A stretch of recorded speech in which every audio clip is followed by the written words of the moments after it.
Thrive is made possible by the Miracle Channel family and their generous donations. Wherever there's an incredible value for others, a love for others, that is where people just thrive.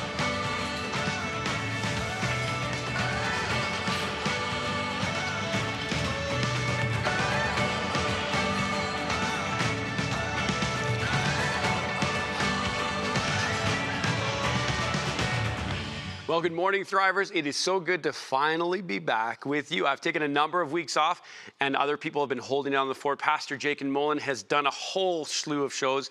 If you haven't seen them, go see them. I think he did 8 shows in one day with a ton of guests.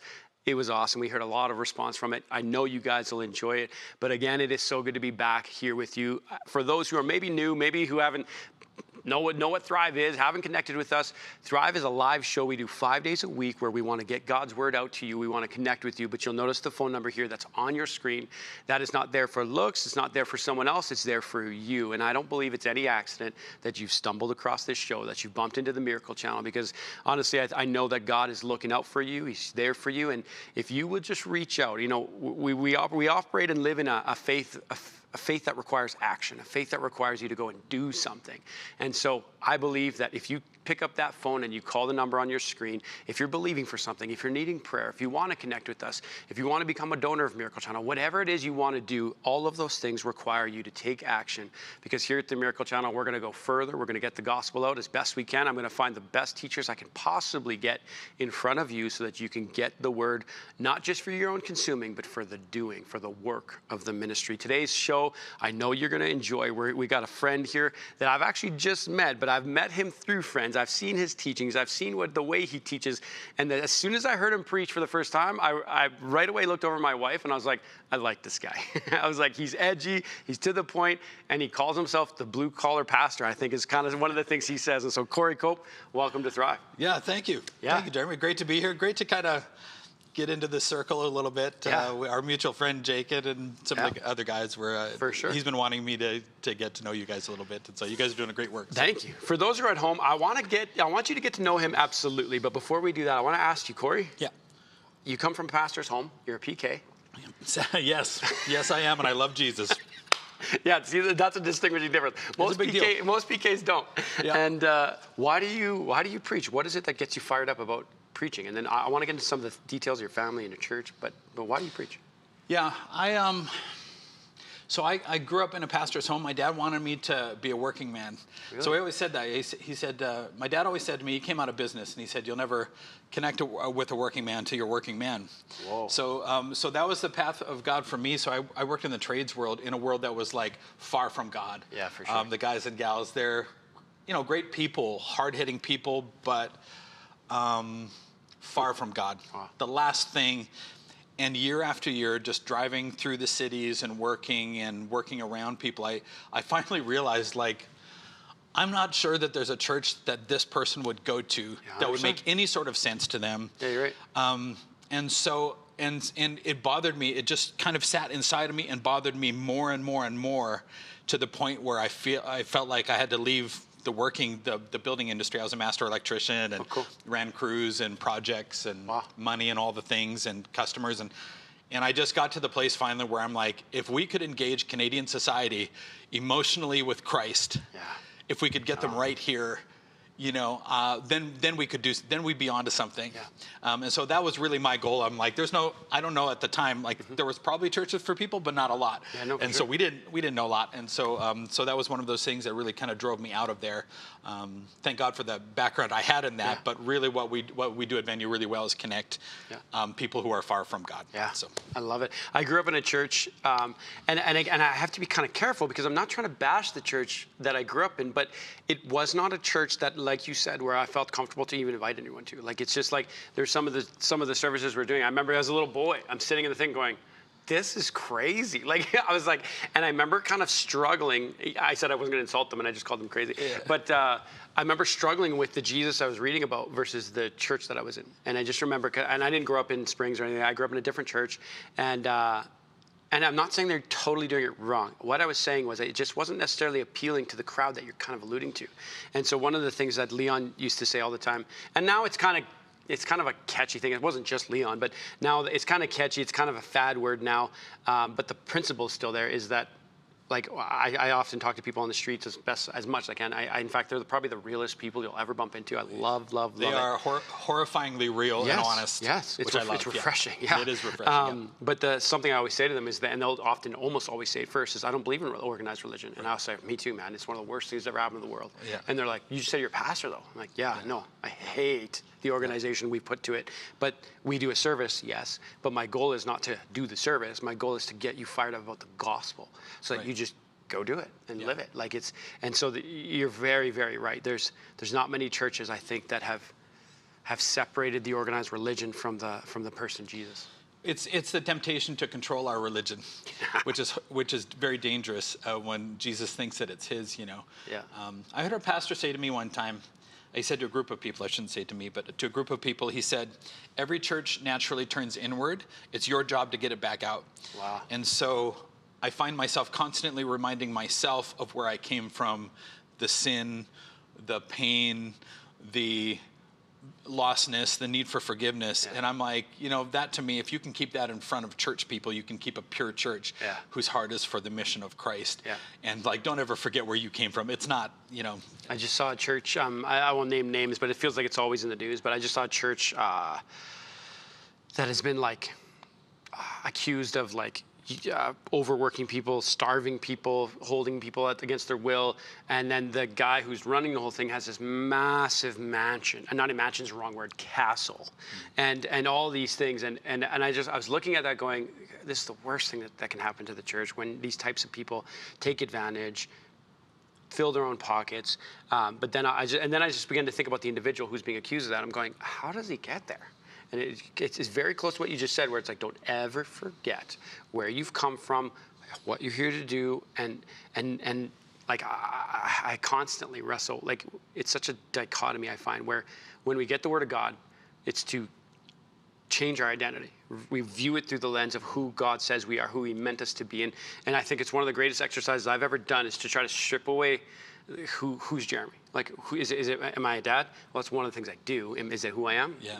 Am I a husband? Am I a son? Am I a CEO? Am I a, what is it? No, those are all just, that has nothing to do with me.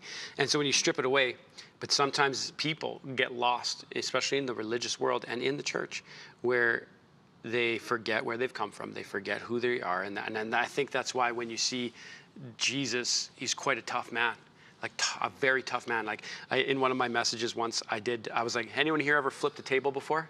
And I was like, there's not one hand here. I'm like, I was in front of a crowd 2,000. Like, no one has flipped a table. I'm like, I hope there's something that I can get righteously angry about. There, I flip a table. I'm like, I was just looking at this. And one of the gospel writers wrote, and he made a whip. You know, he's like, and I saw him make a whip. The other guy's like, I don't know if that gives it right. There was something about him that was so passionate. Love it. Well, and here we go.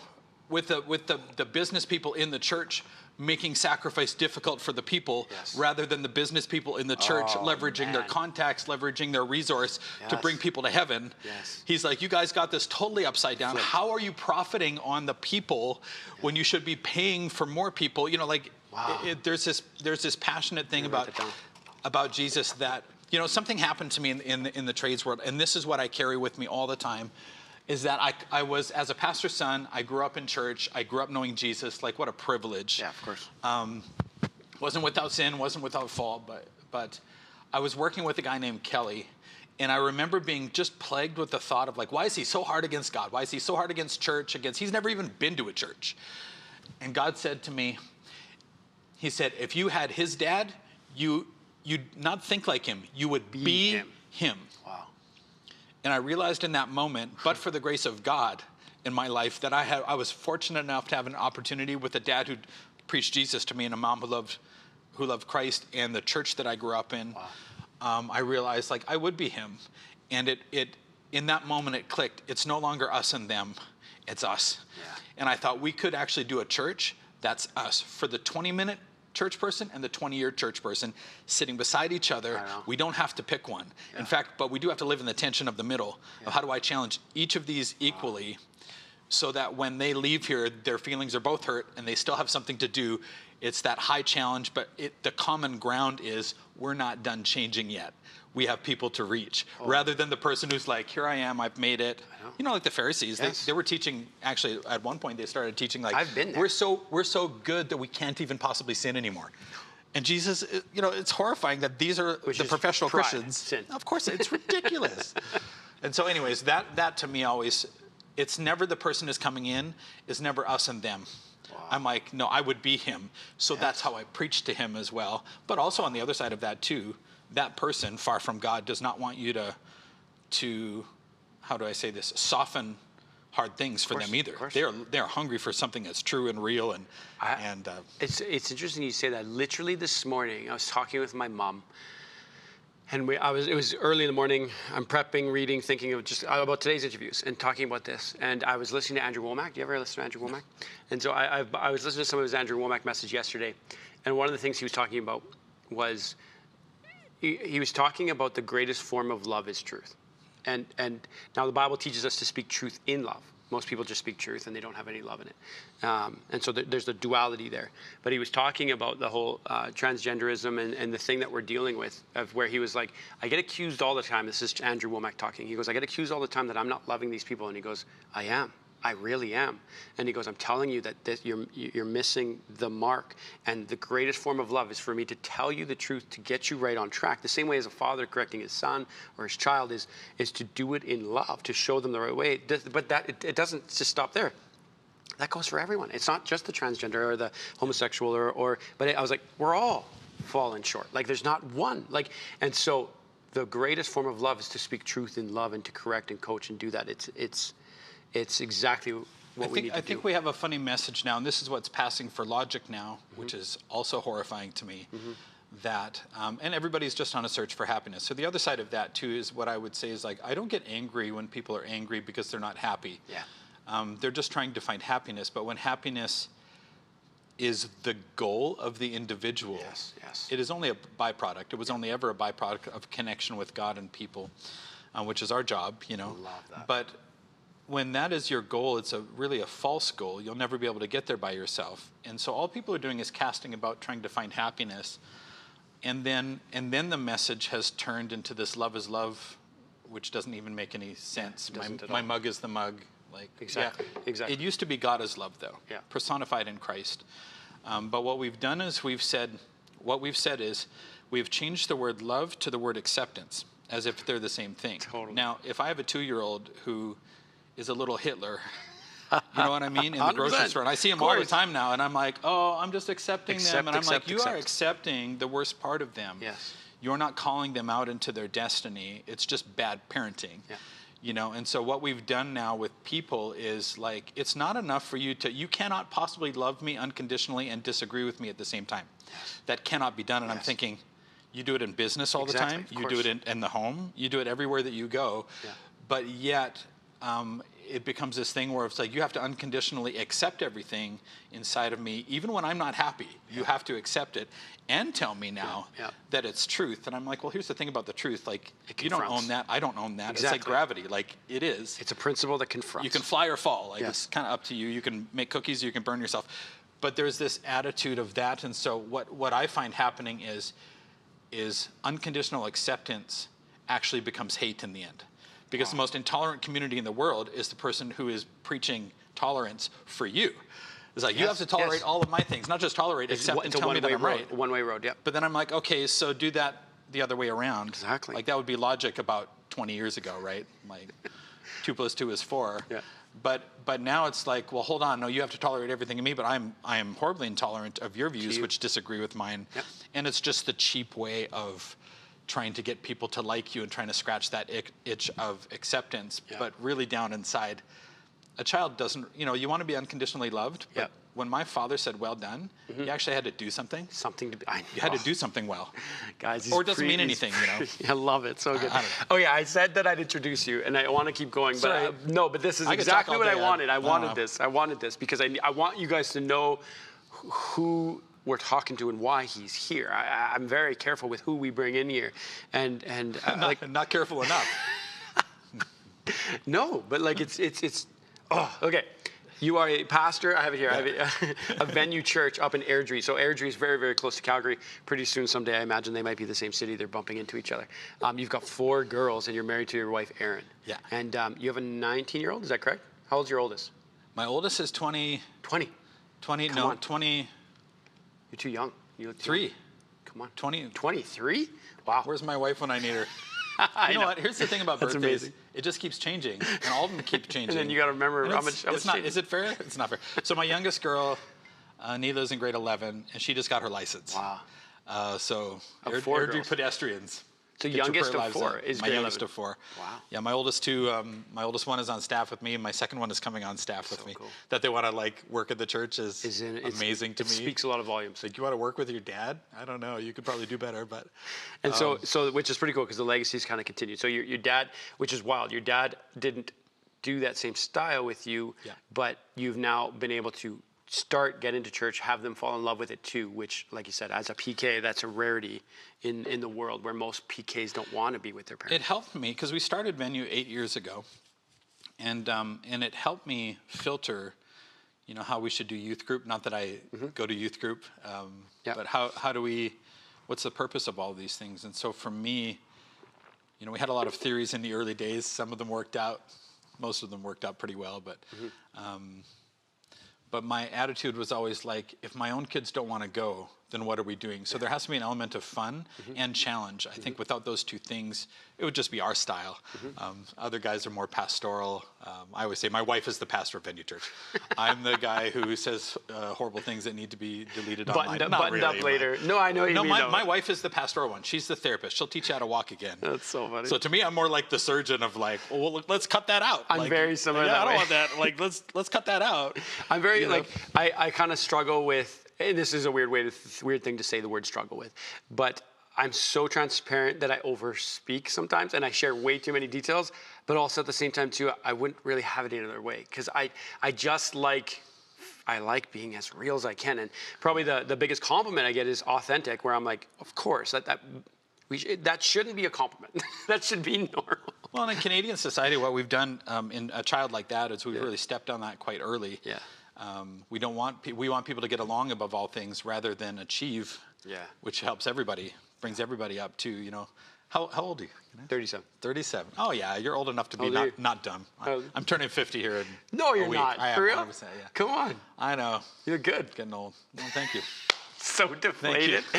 Thank you. I know. Yeah, life is tough. No, 50. I would not have thought but that. I was always that kid in school who was like, "Can somebody tell me why we're doing this?" You know, It's hilarious how many similarities you and I have. You guys are getting a background scene of us right now. But one of my teachers, I have no idea if you're going to see this, but if you did, I used to put. You know how when they teach you concepts, they teach you the concept. So they teach you the concept. They put a question on it. And then you have to show your work, and then that same concept is 4 more questions in a row. Yeah. And so after I've done it first time, and it's just I didn't usually get. It sounds cocky, but I got it first, and I never did the second, third, or fourth, and I'd put WOT on the next question, which stands for waste of time. And so I'd go, and so I used to write WOT, and then I'd see a new concept, and I would do that one. Yeah. And then I'd go WOT, because it's just repetitiveness. Yeah. Where I was like, it's the exact same thing. And so all of a sudden, one day in class, and this is overhead projectors, I'm dating myself.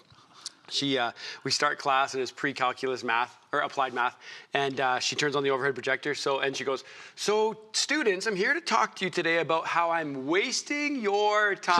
I was like, "Oh no!" Ringing any bells out here? And then she turns on the overhead projector, and it's my paperwork with WOT, and then she has like a key for a legend, waste of time. Yeah. And then she came and she respectfully kind of lectured me, being like. But the thing I'll give her was after that conversation, she actually said, if you get anything wrong, you now have to do them. Yeah. But if you get them right, I'll let you do one every single time. Yeah. And that's how we did it. I maintained. That's a good teacher. It really was. I really respected it because if you're not able to ask why, and you can't answer that question as a teacher, then I'm done. I don't need to sign up for that. And I've kind of taken that philosophy into church world. I've taken that there's so many people that even as pastors, I don't largely know a lot of people this way, but I've kind of seen it in the Christian world where they go, it's kind of, don't ask that question. What are you doing? Shh, be quiet. I'm going, if the Bible's the truth, it should stand the test of any question you want. And it's robust enough, and Jesus is intelligent enough exactly. to somehow manage It's not the problems. It's not the problems that we have. Yeah. I think we're worried that we're going to be loved, Yeah. even if we believe something wrong, even if we're too dumb, Yeah. or not intelligent, or have arrived at the wrong conclusion about something. I think that's what people subconsciously are worried about. It's like, will I be loved anyways by Christ? But the other side of that is Christ's love is just pretty honest. Yeah. And like, go and sin no more. Yeah. Like, hey, I'm gonna, like, he was without sin. But it's funny how he's always hardest on the church people. I know. You know. But for the sinner, he would go to hell and back, which he did, you know. Well, and I think it's because of pride. Like, it's like pride is the original sin, and it's every sin roots at pride. I'm scared. I'm hesitant to say that because I'm going, am I accurate on that? But I think it always is because it is. I mean, it's a self-fulfilling of the twisted design. Typically, C.S. Lewis said, "Pride is what made the devil the devil." 100%. So like it's an interesting. It is the jumping point for every other sin. And the thing about, and I think that's what you and I were alluding to when we were talking about the people on the street, is there's no pride. There's black and white. Like, I went into a group of 5 or 7 guys. I actually got myself in a hairy situation where I was like, I wasn't wise here. I went to Chinook Mall here, and I like I said, I'm attracted to these type of people. I love talking with them. Chinook Mall's not exactly the hood, though, so I'm kind of curious. No, it's not. But there was, right beside the Shell station there, there was 7 or 8 of them in a circle. Yeah. And so as I get there, I was like, okay. And so I went over there. I had some cash, and so I said, hey guys, I would love to buy you a cheap dinner tonight. I don't even know if this will work. And I'm giving them all 5s.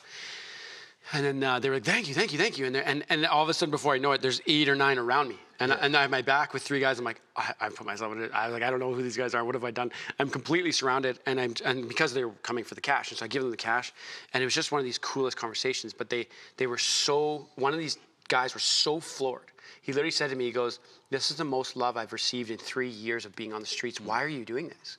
And I just had this beautiful conversation with him, just being like, I see me and you, man. Like, I'm no different than you. And I said, we're just a few small decisions away from being the same. That's just it. And I said, like, are you a believer? And he goes, like this. And he goes, yeah. And he got a cross. Yeah. And then I said, a believer in Jesus, though? Like Jesus? And he goes, yes. And I said, there you go, man. Like, our Bible talks about how we're made in the likeness and the image of him. Who am I to say we're any different? And he goes, and he was so moved that he's like, I have to give you something. And he digs in his bag and pulls out a mini chessboard. And he's like, do you have a son? I was like, yeah. And I'm scared to touch anything. I'm like, there's a guy shooting up right here. There's a guy smoking heroin right there. And all this stuff where I was like, thank you. And I didn't want to, but also he was so floored. His response to love was to give. And I was so moved from that. And I actually went into the mall, and I just find I'm reflecting on this, and all of a sudden I bump into a couple of my friends in the mall right there. I went to go get, I needed to get a new collared shirt. And so I go into a store to get a collared shirt, and I bump into my friends there. I was like, hey, how you doing? And they're with the guy who's there to help with dress clothes. And I told them, I was like, I just had the coolest interaction with this guy out there. And they're like, we just did too. I'm like, what? And he goes, we just finished praying with the guy whose mom is in a war-torn zone, and he doesn't believe in God. And we were just praying with him in the back. We took him in the back and laid hands on him. And I just was so fired up by that, those two people. I was like, this is what we're doing. This is the work of the ministry. Yeah, it's not as... We just did our small group leaders training for fall kickoff last night. And I said, in every small group, I would love it if there were... And when people are far from God, I'm not saying that in derogatory way. They'll tell you, like, I'm on a journey or I'm nowhere near this, and they're a little more honest than church people are sometimes. And yeah, for sure they are. And I said, I love it when people are unchurched. What we see a lot of now at venue, and half a venue, I always say whenever I see somebody in the lobby, I'm always like, oh, are you a church person? We have our things that we say, but I'm like, you a church person? I'm trying to get a feel for. I like that. And then when they say Grandpa, was Catholic or whatever that means. I don't think he was actually Catholic. I just mean, he used to call himself. He was Catholic. a priester, Yeah, totally. But whatever that, the next thing out of my mouth, and I train our volunteers this, I'm like, the next thing out of your mouth is very important, because they think that everybody who comes here has been coming here forever. Yeah. And I always say half of venue this is their first church experience. So you'll be right at home, and then what it does is it just calms them down. They're like, oh, they look around and they're like, and these people's conclusion is Christ. And all of a sudden they're halfway to a much more open spirit about that. But the other side of that too is it is church people tend to panic when people come in with problems and sin and, diseases and addictions. And I was wearing a mushroom shirt. And I saw that. It was cool. Did you see it? Yeah. Yeah. So anyway, so I was wearing that a few months ago. I preached in it, and then You wore it last Sunday? Or I last wore night? it. I wore it on. We have a first Wednesday. It's kind of like a worship night, and I kind of go behind the scenes a little bit. And we spend a little more time in prayer and a little more ministry. And I get to say things I'm kind of really thinking about. But I was out in the lobby, and one of the guys brought a young guy from work. He's like, "Hey man, I love your shirt. The mushrooms." He's like, "I was just doing mushrooms with my friends a couple days ago." and I'm there like coming in cold here. I can see he's all tattooed up, and I have tattoos and stuff too. So, but I'm like drugs, mushrooms? And he goes, "Yeah, mushrooms." Yeah, what else? I'm like, "Oh," I said, "Well, you should probably not do mushrooms and stuff." But hey, I'm glad you're here. Yeah, exactly. And that to me was like what I love about the church, what I love about Venue, and we're not the only one. There's great churches, but I love that about us is that it's not us and them. And I know that they don't feel like that, of like you have to learn something before you come, you have to get cleaned up before you get baptized, like things like that. That I'm like, exactly it. It starts with meeting Jesus. When this happens, everything else happens. But if the church, if I as a minister or a preacher can't get somebody, I think our approach has been way too logical. Yes. In the church, and I got thinking about this. The reason I married my wife, Erin, and Erin's awesome. She's all the things I'm not. She's so easy to get along with. 30 seconds. 30 seconds. Anyways, so this is where, when I met Erin, when I decided this was the one for me, it was right there. And I thought if we could do that feeling, it wasn't because it made sense. I'm like, if we could do that in church, we'll take the rest. So for those in Airdrie, 9:30 a.m. and 11 a.m., 2 services. We went down to 2 services, but there you go. So 9:30, 11 a.m., Venue Church. You'll love it. If you know a friend or someone who needs a great church, get down there. Corey, thank you for joining us today. Thank you. God bless you guys. We'll see you same time. We got 3 more shows coming with him, or 2 more. Thrive is only made possible by the generous donations of people like you. 100% of your donation goes towards ministry efforts. Call today and make a significant impact in the lives of Canadians. Through your financial investment, you are a missionary to the world. Phone lines will remain open for a limited time. Connect with us now by calling 1-800-815-6513 or visit miraclechannel.ca/thrive to leave your comments, prayer requests, and praise reports. Together, let's thrive.